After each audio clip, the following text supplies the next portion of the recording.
ask that this foundation to continue till university. Thank you.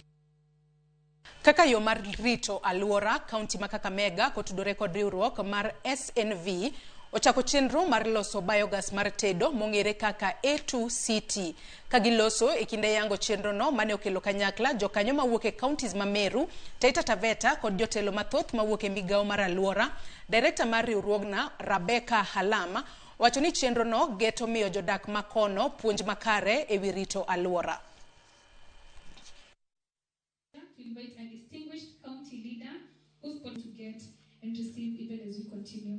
And so, ladies, in which there's some The project will support the county government to strengthen clean cooking ecosystem. It will strengthen enterprises along the clean cooking value chain, and it will support the county government to expand cleaner cooking solutions at the household level. Currently, we have about 27 counties who are in the process of developing energy plans. We have 8 who have launched the energy plan. I think the recent one is Embu County and Taita Taveta. This shift towards clean cooking is going to have a huge impact in our economy. It's going to have a huge impact in our society, the way we live. It's going to have a huge impact in our education, especially for the girl child, and the greatest impact on our environment. Traditional source of energy for cooking has been wood, which is trees around our forests. And with the continued use of that particular type of fuel, our forests start to get depleted.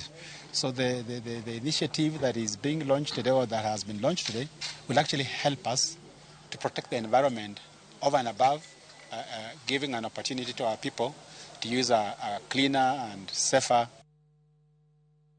Obila e gweng' ma Kajiado omako achich maduong' ma uso Nyasore e gweng' ma Kajiado gi aluora mare. Jatend obila e sub county ma Kajiado Timothy Maina wacho ni e kinde mane gitimo apedha obila ne omako Nyasore ma nengone oingo 300,000. Mkono.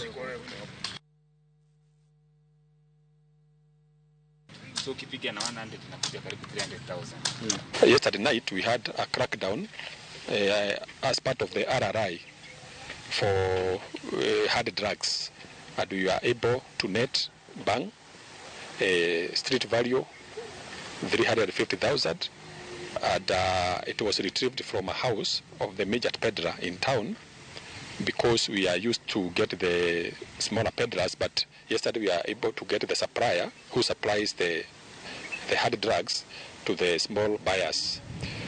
And we are able to get 35 kilograms of bang in his house. And he also had a car, Mazda Demio, where we are able to retrieve 30 loads of bang. This is a breakthrough because now we have pinned down the supplier who is believed to be supplying large quantities of bang from other areas to Kajiado town. Jodak magweng' makimilili e county mabungoma owuok oko mar kwedo weche mane owach kod jaod bura makimilili Didmas Barasa mar ni jatelo mawuok e oganda dhot moro